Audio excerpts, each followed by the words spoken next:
My name is Kerstin Saylor, and I am an academic at UCL at the Bartlett School of Architecture. My research looks at the impact of office design on people and social behaviours. I'm Matt Thomas. I've actually spent the majority of my career running international commercial organisations and more recently entered academia. So I now work at Birmingham University Business School, and Kerstin and I have been collaborating on our research for 5 years now, where we seek to understand the impact of office design on a range of organisational outcomes. So we apply research insights and work with real organisations in very practical ways to help them think through how their own office layouts might fit with their organisational ambitions. And what we find interesting is to see that a lot of organisations go through some kind of process when they think about space. So we want to see how we can integrate space and spatial layout and workplace design into strategic decision making. What I'm interested in is to see the impact that space has, the flowing bits of area, if you like, and how that space has an impact on how people move, how people behave, what they can see, where they can go. Because space affects the way people move, we can also then think about how we bring people together through architecture or how we keep people apart.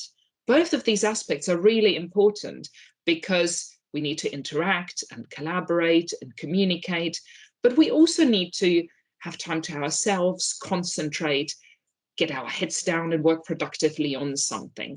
So both of these elements really matter in bringing architecture to life and how architecture then has an impact for organizations. When I started looking at this topic, I really set out to understand what it was that made some organizations more innovative than others.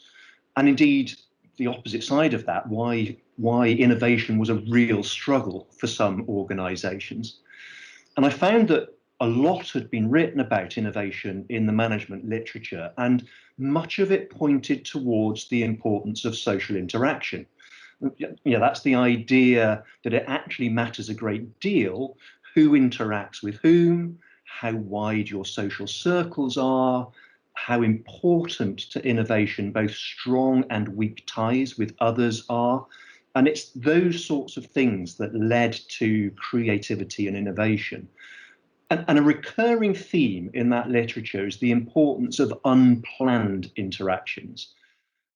In my research, I look a lot at movement and how movement arises from the configuration of space, how spaces are put together. But that's not the whole story. And another important factor that affects movement in offices is what we call attractors. So think of attractors like magnets. Those are the places of gravity where people are kind of pulled into. So the layout of an office is not the only thing that drives movement. It's also how and where you place those attractors. With the behaviours we've identified in mind, we need to look at the physical aspects of the workplace that drive them, or the attractors of movement. You may already be aware of the subconscious journeys that happen every day that drive our productive behaviours. Academically, they're referred to as points that can influence our spheres of travel. And in simple terms, they're usually an object, a location, or a facility that directly influences our direction of travel, where we inevitably end up having small interactions.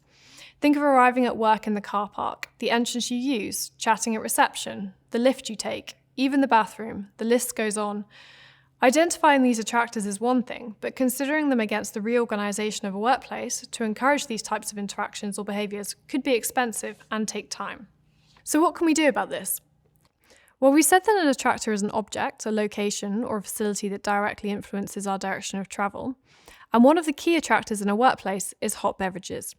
Hot beverages, such as coffee, when deployed strategically, could help to influence direction of travel, and therefore the behavioural outcomes employers look to help nurture better productivity.